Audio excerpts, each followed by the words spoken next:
jodonga ich ema ng'isi ga pile omulo ne either nitie gimoneno mokwane koso yieng kowacho ni ka gi dhoge ni ing'eni ng'anyo ni ema nomiyo Raila omosre gi Ruto en gi dhoge Odo mosore nikech tho manotimore gik manotimore dongan ma wuoyo gik manotimore mosore gi nodwa ni kwe obede government. Yes, mano gimiwacho lero omulo oselero. Omulo wacho ni ya ni ng'anyo ni ema nokelo 10 point agenda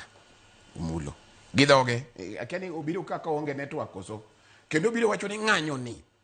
emomiyo Raila nomosore gi William Ruto momiyo jowa oyudo tich gi dhoge kendo wacho ni ng'anyo ni ema otimo en koro sani onya wuoyo luo Nyanza tiwinje gi dhoge ng'anyo ni kendo wacho ni ng'anyo ni rach ni ng'anyo ni to se konyowa kendo lakini orach then obiro kendo kong'isowa kene onge network obiro TV ma national maduong' kaka Ramogi owacho ni ya ni dhaw ni ok dhaw mar joluo koro ipenjo ni ya petrol ma sani ji hinyre ere dhap joluo koso dhap jomoko magi gik ma wawacho taxation ma koro i-tax kila ng'ato ma ionge kata pesa minya move ng'e kaka in sani idenyo properly in jamsara in kaka gati wuok kodi ijaluo ing'adi ang'ada nyaka kila kitu nyaka kata sabu kata guojri sabun iguojri bila pado issues bag corruption mikwalo Kenya tiyo ni dhaw ni ok dhaw marwa. Weke, you must respect my chair. Unemployment majo joluo sani kiluongo meeting Kisumu kata Homa Bay. Yes, you don't need the notice nikech waonge tich jodala wasandre jo waonge tich nyithindo somo ji odenyo ni dhano ok marwa mano ok dhapwa mano dhap jomoko ojubulu wahinyre akedo rudak dade odo mulo Weke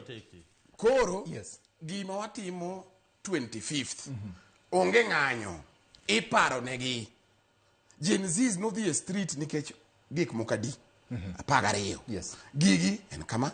unemployment pokotim taxation minyo jo msara gi jo Kenya mani wuondo ni idwa increased subscribership mar tax pokotimre corruption gi opulence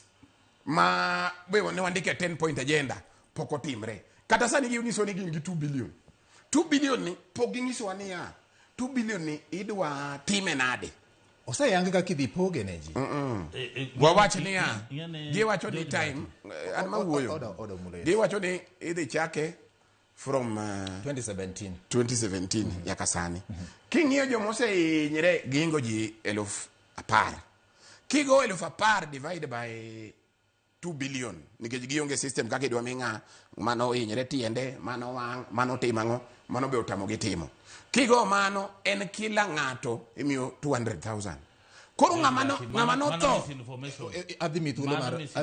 awacho niya 2 billion ki divide gi 10,000 omulo ng'eni kikia kawaka calculator